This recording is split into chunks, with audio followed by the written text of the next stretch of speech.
Being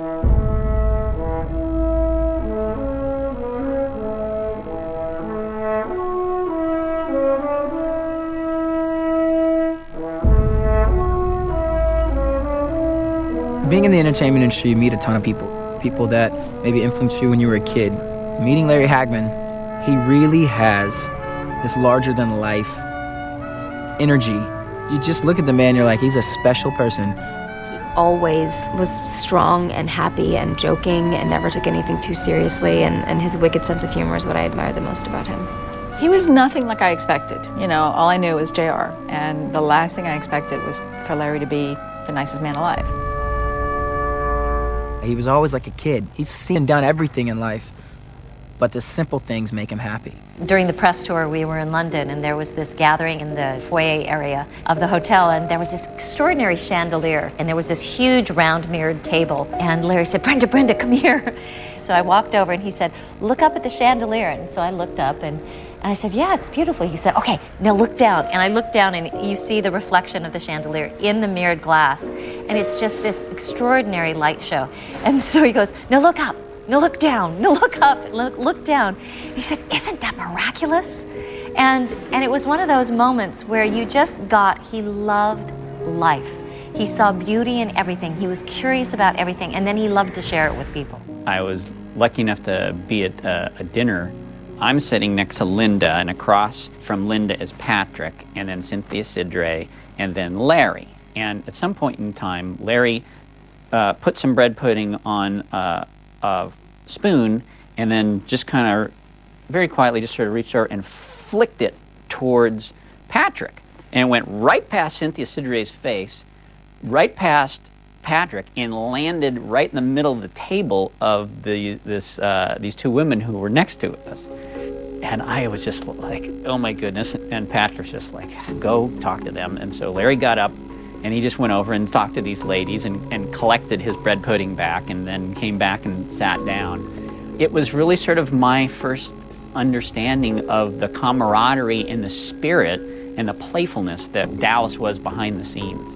And this is who Larry was. His heart, his hardwiring as a 6-year-old. And by that I mean the awe with which they pursue their world is so enviable. And it's enviable because a lot of us lose that. We lose the interest factor in everything. And Larry never did that. Everything deserved his full and utmost attention and his full and utmost appreciation. And I mean it with a capital A, appreciate, of take joy in it and be stunned by it. He would always make these random cow noises right before they'd say action. So it'd be like everyone's quiet and, you know, they're rolling, and they'd literally be like background, and then he'd go, mm-hmm. And he'd always just try to throw you off because it made you better. After the Who Shot JR, he had them make a vest with holes in it and a water special effect. So he took a drink of water, and then water shot out of all the holes that he was shot by. He loved whoopee cushions. You had a scene, if you had to sit down somewhere, he'd put a random whoopee cushion there, and he would just love it. It was a daily prank of some sort, and usually I was the brunt of them. He and his wife, Mai, and myself, the three of us, would travel around the world, literally, being ambassadors for Dallas, the show. And he used to not speak on Sunday because he said, my doctor told me that I should take care of my voice. And I thought, that's odd. So on Sunday, no matter where we were, he would not speak. So this went on for years, and I was getting good at it. I could almost read his mind, you know, about anything in general on Sunday. It was my job to translate.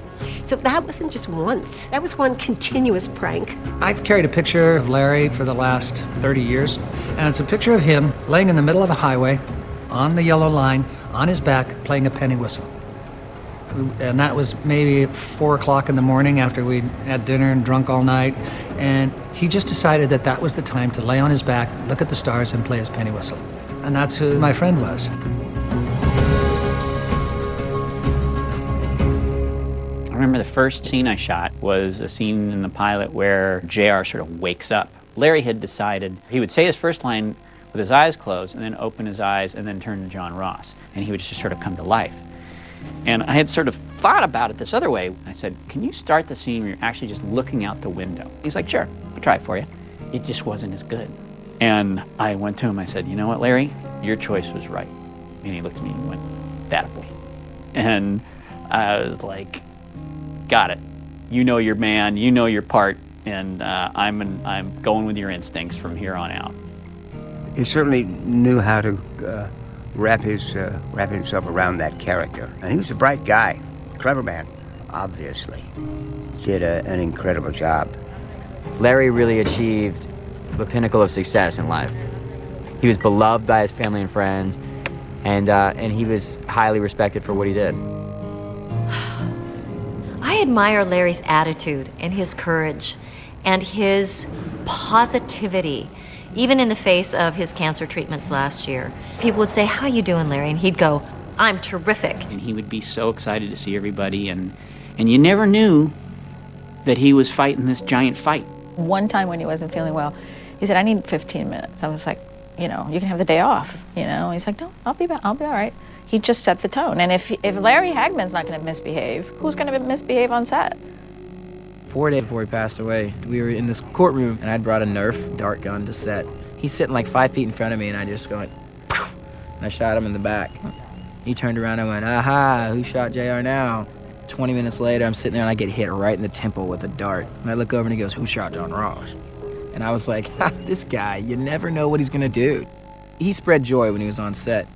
Remembering that it was 4 days later that he passed, and I had no clue. We were joking around, he was laughing.